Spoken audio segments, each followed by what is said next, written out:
le bâton d'ébonite est électrisé.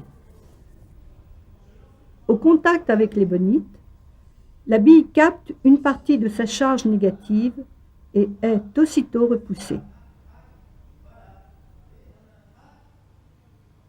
On observe le même comportement avec la baguette de verre chargée positivement. La bille est repoussée.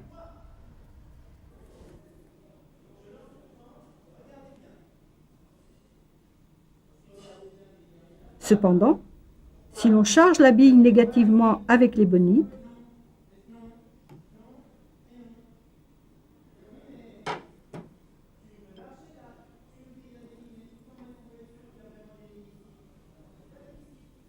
et que l'on approche ensuite un bâton de verre chargé positivement, elle est attirée.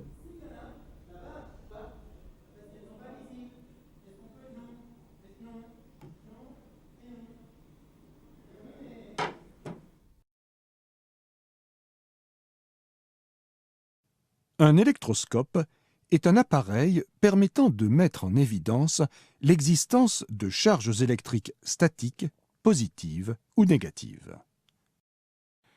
Pour le réaliser, il faut un pot de miel ou de moutarde muni d'un couvercle en plastique.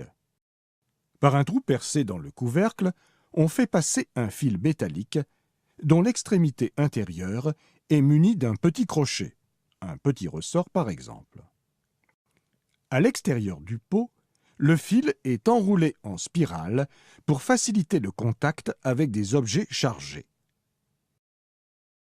Sur le crochet, on suspend, l'un en face de l'autre, deux morceaux de papier d'aluminium découpés en forme de gouttelettes. On a ainsi réalisé un électroscope à feuilles. Frottons une baguette de verre ou une règle en plastique avec un chiffon de laine bien sec et approchons-la de l'électroscope. Les deux lamelles d'aluminium s'écartent l'une de l'autre et reprennent leur position verticale dès qu'on éloigne la baguette. La même observation peut être faite en utilisant un bâton de résine ou d'ébonite frotté avec de la peau de chat.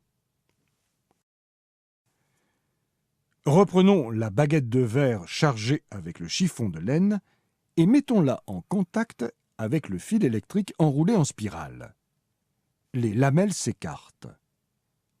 Mais lorsqu'on éloigne la baguette, celle-ci conserve un léger écartement. Une partie des charges placées sur la baguette a donc été transférée sur les lamelles de l'électroscope. Approchons de nouveau la baguette de verre.